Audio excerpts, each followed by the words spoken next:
Napapansin mo bang kahit maligo ka, gumamit ng deodorant, at magpalit ng damit, bumabalik pa rin ang anghit? Baka hindi simpleng pagpapawis lang ang problema. May ilang bagay na maaring nakapagpapalakas ng body odor mula sa pagkain, stress, hormones, mga gamot, hanggang sa ilang kondisyon sa katawan.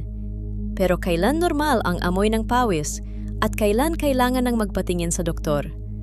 Alamin natin sa video na ito. Ang body odor o anghit ay karaniwang nagmumula sa interaction ng pawis at bakterya na natural na nasa balat. Mahalagang tandaan, ang mismong pawis ay karaniwang walang amoy. May dalawang pangunahing uri ng sweat glands na may papel sa pagpapawis, ang eccrine glands at apocrine glands.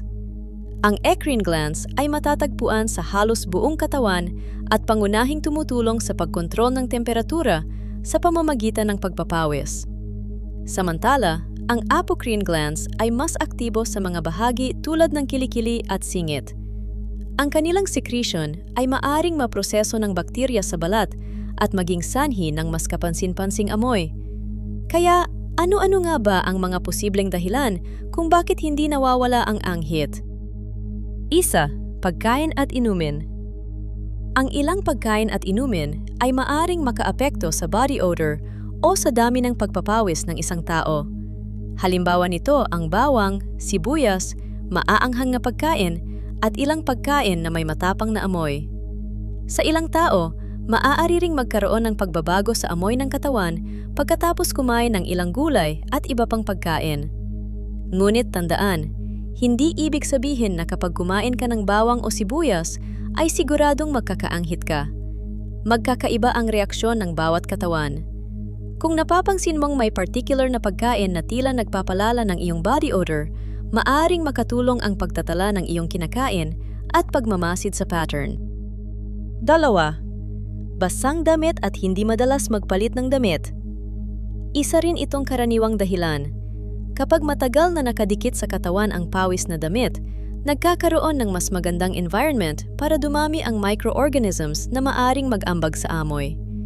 Particular na mahalagang panatilihing malinis at tuyo ang kilikili, singit, ilalim ng dibdib, paa, at iba pang bahagi na madaling pagpawisan.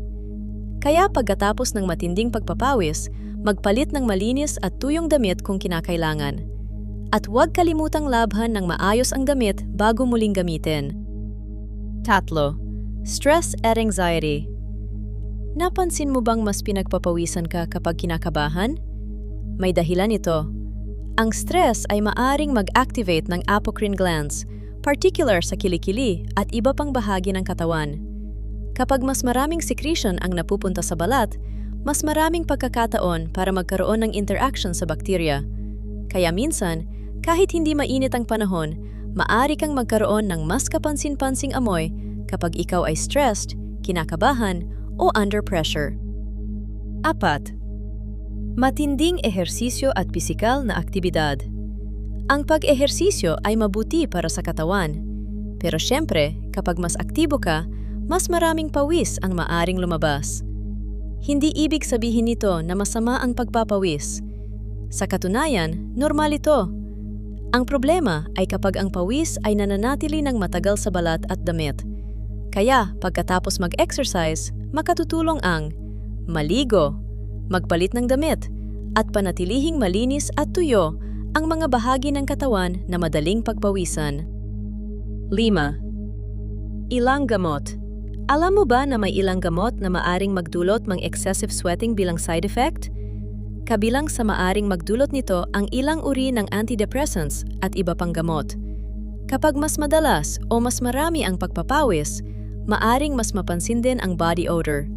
Pero mahalagang tandaan, huwag basta-basta ihinto ang isang gamot dahil lamang sa pagpapawis o body odor. Kung napansin mong nagsimula o lumala ang problema pagkatapos mong uminom ng isang gamot, makipag-usap muna sa iyong doktor o pharmacist. 6. Pagbabago sa hormones. Ang hormones ay maaari ring magkaroon ng papel sa pagpapawis at body odor. Halimbawa, maaring magkaroon ng pagbabago sa pagpapawis sa panahon ng puberty, pagbubuntis, at menopause. Sa puberty, nagiging mas aktibo ang apocrine glands. Sa adulthood naman, maaring magkaroon ng pagbabago sa sweating patterns dahil sa hormonal changes. Kaya kung biglang nagbago ang iyong body odor habang dumadaan sa isang hormonal stage, hindi ito nangangahulugang marumi ka o kulang ka sa hygiene. Maaring may biological reason ito. 7. Ilang kondisyong medikal.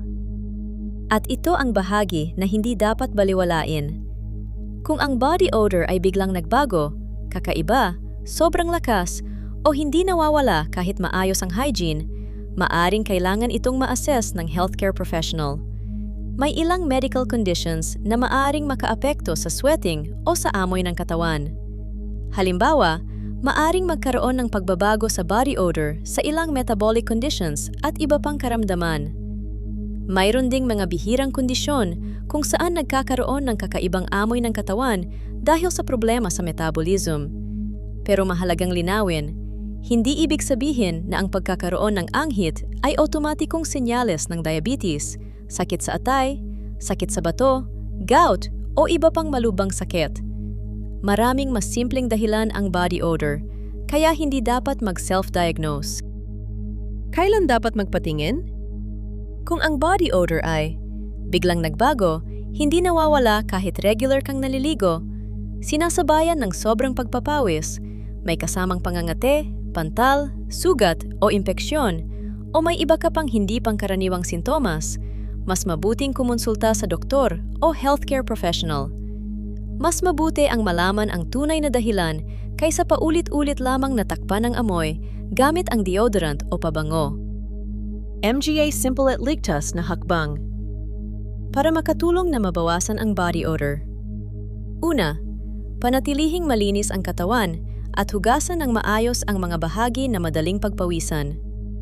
Ikalawa, patuyuin ng mabuti ang balat pagkatapos maligo. Ikatlo, magpalit ng malinis at tuyong damit lalo na pagkatapos ng matinding pagpapawis. Ikaapat, gumamit ng angkop na deodorant o antiperspirant kung kinakailangan. Ikalima, panatilihing malinis ang mga damit, tuwalya at personal na gamit. At higit sa lahat, obserbahan kung kailan at saan lumalabas ang amoy. Kaya kung nakakaranas ka ng anghit na hindi nawawala, huwag agad isipin na problema lamang ito sa kalinisan. Maaaring may kinalaman ito sa pawis, bakterya, stress, hormones, pagkain, gamot, o iba pang dahilan. At kung persistent o kakaiba ang body odor, huwag matakot na magpakonsulta. Dahil minsan, ang katawan ay may paraan ng pagbibigay ng signal na kailangan nating pakinggan. Kung nakatulong sa iyo ang video na ito, i-like ang video, mag-subscribe sa channel, at i-share ito sa isang taong maaring makinabang. At sabihin sa comments, ano ang napansin mong pinakamadalas na sanhi ng iyong body odor? Pero tandaan, ang video na ito ay para sa general health information lamang at hindi kapalit ng professional medical advice. Salamat sa panunood at manatiling healthy at alagang-alaga ang iyong katawan.